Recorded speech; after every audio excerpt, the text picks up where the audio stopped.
As ruas de Jerusalém estavam cheias de barulho e tensão. Era por volta do ano 33 d.C., e o Império Romano governava com mão de ferro. Nesse dia em particular, um centurião romano, um soldado experiente encarregado de 100 homens, vigiava uma procissão que se dirigia a uma colina chamada Calvário. Os condenados, 3 homens sentenciados à morte, carregavam pesadas cruzes de madeira pelas ruas lotadas. Entre eles estava Jesus de Nazaré, um homem cuja reputação o precedia. Por que um homem como Jesus, um curandeiro, mestre e figura pacífica, seria crucificado ao lado de criminosos comuns? E como esse dia mudaria para sempre a vida do soldado que perfurou seu lado? O centurião não era estranho a cenas como essa. Para ele, aquele era mais um dia de trabalho, mais um lembrete do poder implacável de Roma. Ele já havia testemunhado muitas execuções antes, cada uma marcada por desafio ou desespero. Mas algo em Jesus o perturbava. Ao contrário dos outros, Jesus não revidou, não amaldiçoou, nem pediu misericórdia. Em vez disso, ele caminhou com uma calma que desafiava a brutalidade de sua situação. Quando a procissão se aproximou do Calvário, sussurros se espalharam pela multidão. Alguns chamavam Jesus de profeta, outros de blasfemador. Alguns choravam em silêncio, enquanto muitos gritavam insultos. O centurião, indiferente às opiniões deles, concentrou-se em seu dever. No entanto, no fundo, ele começou a sentir uma inquietação que não conseguia explicar. Quando chegaram à colina, a cena ficou mais escura, literalmente. As nuvens começaram a se acumular, lançando uma sombra sobre a terra. Esse dia, que começou como qualquer outro, estava prestes a dar uma guinada que nem o centurião, nem ninguém presente jamais esqueceria. O que se desenrolou naquela colina deixaria o centurião questionando tudo o que acreditava sobre poder, força e fé. Quando a execução terminou, ele fez uma confissão que ecoou através dos tempos. Verdadeiramente, este era o Filho de Deus. Antes de descobrirmos o destino do soldado que perfurou Jesus na cruz, reserve um momento para se inscrever, curtir e compartilhar este vídeo. Ao fazer isso, você não apenas desvendará a incrível história do que aconteceu depois, mas também ajudará a compartilhar essa poderosa mensagem de transformação e fé com inúmeras pessoas. Quando os eventos no Calvário se desenrolaram, sinais extraordinários deixaram todos atônitos e temerosos. O escurecimento do céu ao meio-dia, o violento terremoto e o rompimento da cortina do templo não eram eventos comuns. Tanto para a sociedade judaica quanto para a romana, esses sinais carregavam significados espirituais profundos e deixaram o centurião romano questionando tudo em que acreditava. Ao meio-dia, uma escuridão não natural cobriu a terra. Para o povo judeu, essa não era uma ocorrência aleatória, era um sinal poderoso de Deus. Em suas escrituras, a escuridão geralmente simbolizava julgamento ou o cumprimento de uma profecia. O profeta Amós havia alertado sobre um dia em que o sol se escureceria ao meio-dia como um sinal da ira divina. Amós 8:9. Muitos na multidão teriam reconhecido isso e sentido um profundo medo, imaginando se essa seria a resposta de Deus ao que estava acontecendo na cruz. Para os romanos, que acreditavam em presságios, a escuridão era igualmente alarmante. Eles geralmente interpretavam eventos celestiais incomuns como avisos de seus deuses, sinalizando raiva ou uma grande mudança no mundo. Para o centurião, que estava familiarizado com essas crenças, o céu escuro parecia confirmar que aquela não era uma crucificação comum. Logo depois, o chão começou a tremer violentamente. As pedras se partiram e a terra tremeu sob os pés. Os terremotos, tanto para os judeus quanto para os romanos, simbolizavam o poder divino. Para os judeus, o terremoto ecoou momentos de sua história em que a presença de Deus foi revelada, como no Monte Sinai. Para os romanos, os terremotos eram aterrorizantes, muitas vezes vistos como sinais da ira dos deuses. O centurião, que havia permanecido firme na batalha, agora sentia um medo que não conseguia explicar. O momento mais chocante para o povo judeu ocorreu quando a cortina do templo se rasgou de cima a baixo. Essa cortina separava o Santo dos Santos, o lugar mais sagrado do templo, do resto do mundo. Seu rompimento simbolizou o fim da barreira entre Deus e a humanidade. Embora o centurião talvez não tenha entendido isso completamente, a reação da multidão ao seu redor deixou claro que algo profundamente significativo acabara de ocorrer. Cada um desses eventos era impossível de ser ignorado. Juntos, eles indicavam que algo divino estava acontecendo diante de seus olhos. Para o centurião, esses sinais abalaram sua compreensão de poder e controle. No final do dia, ele só podia dizer o que seu coração agora acreditava. Verdadeiramente, este era o Filho de Deus. Com o passar das horas no Calvário, o senso de dever do centurião começou a se chocar com algo mais profundo que se agitava dentro dele. Ele havia começado o dia como um executor, seguindo ordens com o desprendimento prático de um soldado. Mas o que ele viu e ouviu de Jesus o desafiou de uma forma que ele não podia ignorar. Desde o momento em que Jesus carregou sua cruz pelas ruas, o centurião notou algo diferente. Ao contrário de outros prisioneiros que resistiam ou praguejavam, Jesus caminhava com uma força silenciosa, mesmo quando o peso da cruz o fazia tropeçar. Isso não era o desafio de um rebelde ou o desespero de um homem derrotado. Era algo totalmente desconhecido. Quando Jesus foi pregado na cruz, o centurião ouviu palavras que o detiveram em seu caminho. Pai, perdoa-lhes, porque não sabem o que estão fazendo. Perdão? Para as mesmas pessoas que zombaram, torturaram e o condenaram. O centurião nunca havia se deparado com algo assim. Isso ia contra tudo o que ele entendia sobre poder e justiça. Essas palavras começaram a perturbar sua crença de que a força vinha apenas do controle e do domínio. Então, os sinais começaram a se revelar. O céu do meio-dia ficou escuro, uma escuridão antinatural e pesada que silenciou a multidão. A terra tremia sob seus pés, rachando pedras e abalando a certeza que ele sempre tivera como soldado. Até mesmo as pessoas ao seu redor, desde a multidão que zombava até seus colegas soldados, ficaram inquietas. O rasgo do véu do templo aumentou a tensão, um momento que afetou profundamente as testemunhas judias.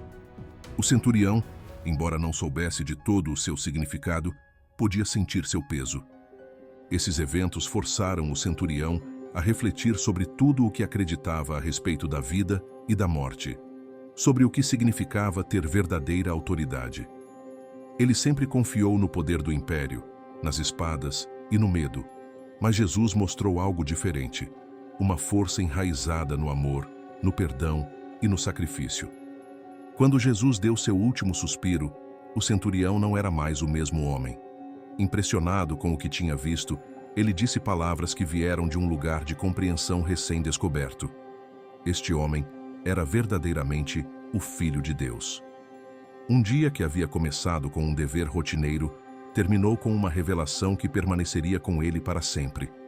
A compreensão de que o verdadeiro poder vem da compaixão e a verdadeira realeza é marcada pelo sacrifício. Os eventos no Calvário se desenrolaram em meio a um mar de vozes, cada uma acrescentando seu próprio peso ao momento. Ao redor do centurião havia soldados, líderes religiosos e seguidores de Jesus, cada um deles com ações e atitudes que contrastavam vivamente com sua própria jornada de mudança. Os soldados, sob o comando do centurião, personificavam a fria eficiência do Império Romano. Eles zombaram de Jesus sem piedade, vestindo-o com uma túnica, colocando uma coroa de espinhos em sua cabeça e chamando-o sarcasticamente de Rei dos Judeus. Aos pés da cruz, lançaram sortes sobre suas roupas, tratando a cena como entretenimento. A apatia deles em relação ao sofrimento destacava o próprio sistema ao qual o centurião havia servido fielmente. No entanto, ao observar a resistência silenciosa de Jesus, o centurião começou a sentir uma dissonância, uma sensação de que a força desse homem era diferente, mesmo diante de tanta crueldade. Perto dali, os líderes religiosos acrescentaram suas vozes à zombaria, ridicularizando as alegações de divindade de Jesus. Se você é o Filho de Deus, desça da cruz. Zombavam. Suas provocações, cheias de desprezo, contrastavam fortemente com o silêncio de Jesus. Para o centurião, que havia sido treinado para associar autoridade com poder e controle, essa demonstração de contenção diante do ódio parecia ter uma força mais profunda. Entre a multidão, os seguidores de Jesus sofreram abertamente. As mulheres gritavam, sua angústia rompendo a hostilidade que as cercava. O centurião testemunhou um dos últimos atos de Jesus ao confiar os cuidados de sua mãe, Maria, a um discípulo amado. Mesmo em seu sofrimento, Jesus demonstrou um altruísmo que se diferenciava de tudo o que o centurião havia visto em sua vida como soldado. Cada uma dessas vozes, a indiferença dos soldados, o veneno dos líderes religiosos e a devoção dolorosa dos seguidores de Jesus, desempenhou um papel na transformação do centurião.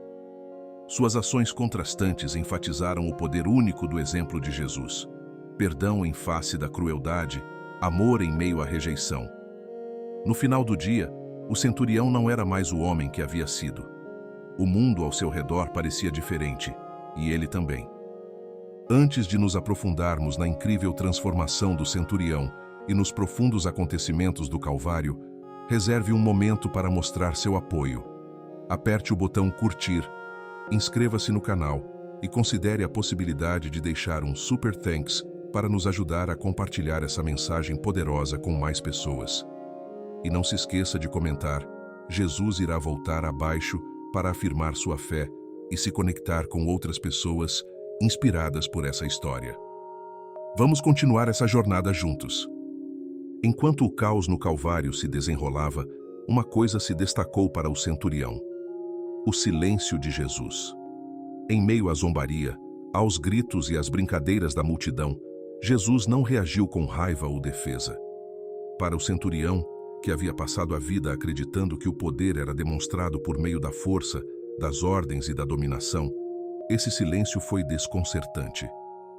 Ele tinha visto muitos homens serem executados, alguns desafiadoramente gritando maldições, outros chorando por misericórdia. Mas Jesus não fez nada disso. Mesmo quando os soldados cravaram pregos em suas mãos e pés, ele disse apenas palavras de perdão. Sua contenção diante de uma dor inimaginável foi diferente de tudo o que o centurião já havia testemunhado. Não era o silêncio da resignação, mas um silêncio cheio de propósito e força, como se Jesus estivesse carregando o peso de algo muito maior. O centurião não pôde deixar de comparar o silêncio de Jesus com o barulho que o cercava. Os soldados brincavam e apostavam em suas vestes. Os líderes religiosos lançavam desafios desdenhosos, zombando de suas alegações de divindade. A multidão, dividida entre raiva e tristeza, aumentava o tumulto. No entanto, Jesus permaneceu calmo, seu silêncio amplificando o caos ao seu redor. Esse silêncio falou diretamente com o centurião, embora ele não conseguisse entender completamente o porquê. Ele desafiou sua compreensão de autoridade, forçando-o a reconsiderar como era a verdadeira força. Será que o poder não tem a ver com controle ou dominação, mas com autocontrole e propósito? Ao observar o silêncio de Jesus, o centurião começou a sentir suas próprias defesas enfraquecerem. O que antes ele via como rotina, agora parecia profundamente perturbador. Em meio a tanto barulho, o silêncio de Jesus era um farol, silencioso, mas inegável, calmo, mas poderoso. Enquanto o centurião estava no Calvário, cada momento parecia ter um peso que ele não conseguia explicar. Desde a escuridão antinatural ao meio-dia, até o violento terremoto e o último suspiro de Jesus, tudo parecia orquestrado, como se esses eventos tivessem sido planejados muito antes desse dia. Para a multidão judaica, a conexão com suas escrituras era inegável. Para o centurião, que não tinha conhecimento dessas profecias, o crescente senso de propósito por trás dos eventos que se desenrolavam era profundamente perturbador. O povo judeu ao seu redor teria reconhecido esses momentos como o cumprimento de antigas profecias. O profeta Amós havia falado de um dia em que o sol escureceria ao meio-dia, Amós 8:9, e os salmos descreviam a zombaria de um homem justo e o lançamento de sortes sobre suas roupas, Salmo 22 7 ao 18. Até mesmo a maneira como Jesus morreu espelhava as palavras de Isaías, que escreveu sobre um servo que sofreria pelos pecados dos outros, Isaías 53. Para aqueles que acreditavam, essas não eram coincidências, mas sinais de que Jesus era o Messias que eles estavam esperando. O centurião não conhecia essas profecias, mas não podia negar o senso de significado do que estava testemunhando. A escuridão, o tremor da terra e o rasgar do véu do templo não eram eventos comuns. Eles carregavam um tipo de autoridade que ultrapassava o poder de Roma, um poder que parecia vir dos próprios céus. Para um homem treinado para obedecer e fazer cumprir as ordens do império, a ideia de um momento divino era estranha. No entanto, à medida que cada evento se desenrolava com tanta precisão, o centurião começou a sentir uma mudança em seu entendimento. Será que essa crucificação não era apenas um ato de punição, mas parte de um plano muito maior do que qualquer coisa que ele conhecia? Cada profecia cumprida, mesmo sem que ele soubesse, acrescentava mais uma peça ao quebra-cabeça. O centurião não precisava entender todos os detalhes para sentir a verdade o pressionando.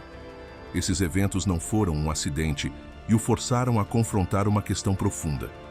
Esse homem na cruz foi realmente enviado por Deus?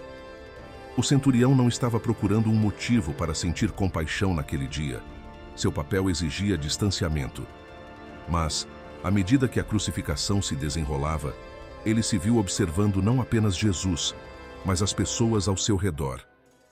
Cada reação desafiava suas percepções, levando-o gradualmente a uma compreensão mais profunda dos eventos.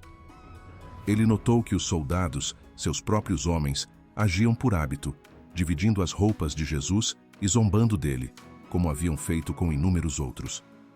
As ações deles eram rotineiras, quase mecânicas, mas isso o perturbou de uma forma que ele nunca havia experimentado antes. Depois, havia a multidão. A maioria estava com raiva, alguns zombavam, mas havia aqueles que assistiam em silêncio, com os rostos marcados pela tristeza. Entre eles, mulheres choravam abertamente. Sua dor não estava escondida, era crua e autêntica. O que mais impressionou o centurião, no entanto, foi a reação de Jesus a tudo isso.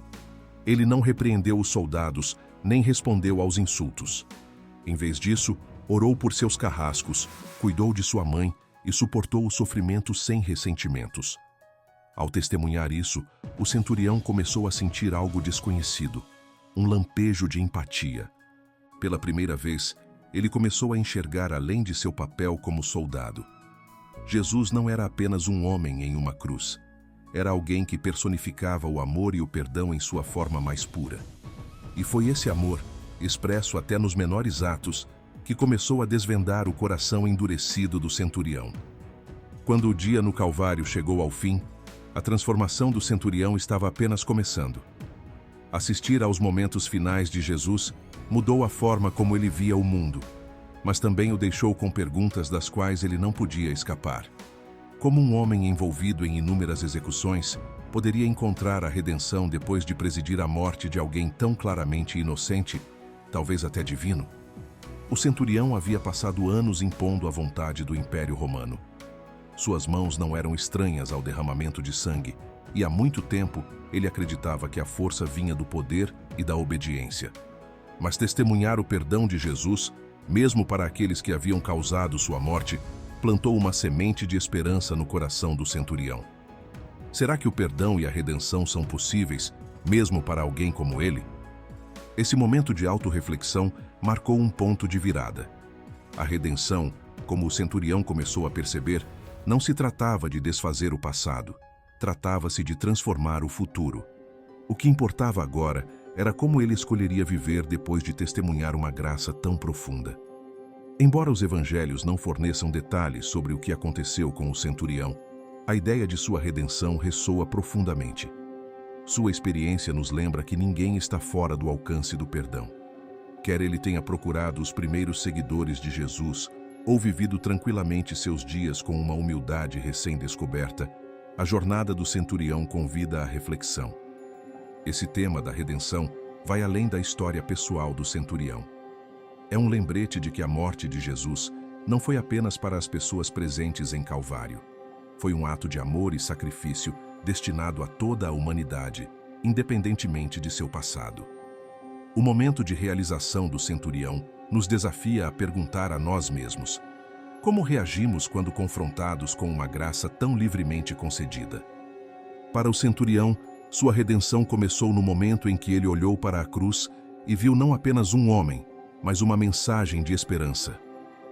O que acontece após essa revelação é a história que cada um de nós é convidado a escrever para si mesmo. O perdão foi o cerne da mensagem de Jesus na cruz e alcançou todos os presentes naquele dia, independentemente de sua função. O centurião, que cumpria as ordens de Roma, não foi excluído desse perdão. Ele se tornou sua prova viva. Esse momento não foi apenas para os que estavam na multidão, ou mesmo para aqueles que seguiram Jesus durante sua vida. Foi para toda a humanidade, um presente oferecido sem condições. Quando Jesus disse: Pai, perdoa-lhes, porque não sabem o que estão fazendo, não se limitou aos soldados que o pregaram na cruz ou aos líderes que zombaram dele. Suas palavras se estenderam a todos os envolvidos, direta ou indiretamente, e a todos os que viriam depois. Para o centurião, esse perdão era profundamente pessoal. Apesar de seu papel na crucificação, ele começou a perceber que a graça ainda estava disponível para ele. Esse tema do perdão universal é tão relevante hoje quanto foi no Calvário. Ele transcende o tempo e a cultura, lembrando-nos de que ninguém está longe demais do alcance de Deus. Quer tenhamos cometido erros, guardado raiva ou nos sentido indignos, a mensagem do perdão nos chama a deixar a culpa de lado e abraçar a transformação. A percepção do centurião nos lembra do poder da graça para derrubar até mesmo as barreiras mais difíceis. Em sua declaração, ele deixou de ser um homem de dever e passou a ser um homem de fé, reconhecendo a magnitude do que havia testemunhado. Essa mudança não foi apenas uma revelação pessoal, é uma mensagem para todos nós. O perdão não é apenas uma experiência individual, é um convite para viver de forma diferente, para estender a mesma graça a outras pessoas. A história do centurião nos mostra que, independentemente de onde começamos, todos nós estamos incluídos no alcance do perdão de Jesus. A jornada do centurião, de carrasco a um homem transformado pelo que testemunhou no Calvário, reflete uma verdade poderosa. Ninguém está fora do alcance do perdão e da graça. Sua história nos lembra que o sacrifício de Jesus não foi apenas para os presentes naquele dia, mas para toda a humanidade, naquela época, agora e para sempre. Hoje, a mensagem da cruz continua a ressoar em todo o mundo. O cristianismo é a maior fé do mundo, com mais de 2,5 bilhões de seguidores. Cada um deles, como o centurião, encontrou essa mensagem de amor e redenção à sua própria maneira. É uma história que transcende o tempo e a cultura, convidando todos a refletir sobre o poder do perdão, da humildade e da transformação. Mas essa história não se trata apenas de olhar para trás, trata-se de olhar para frente. A vida do centurião nos lembra que a transformação começa com um único momento de realização, e cabe a cada um de nós escolher como reagir. Que mudanças podemos fazer em nossa vida? Como podemos estender o perdão aos outros, mesmo em circunstâncias difíceis? Se essa história o comoveu, reserve um momento para refletir sobre seu significado e como ela se aplica à sua vida. Compartilhe esta mensagem clicando no botão curtir, inscrevendo-se neste canal e compartilhando este vídeo com outras pessoas que precisam ouvi-lo. E se você acredita na esperança do retorno de Jesus, escreva "Jesus irá voltar" nos comentários abaixo. Vamos manter essa conversa viva, compartilhando o poder da redenção e da graça com o mundo. O centurião estava na cruz e encontrou um novo propósito. O que você fará com a mensagem da cruz em sua vida hoje?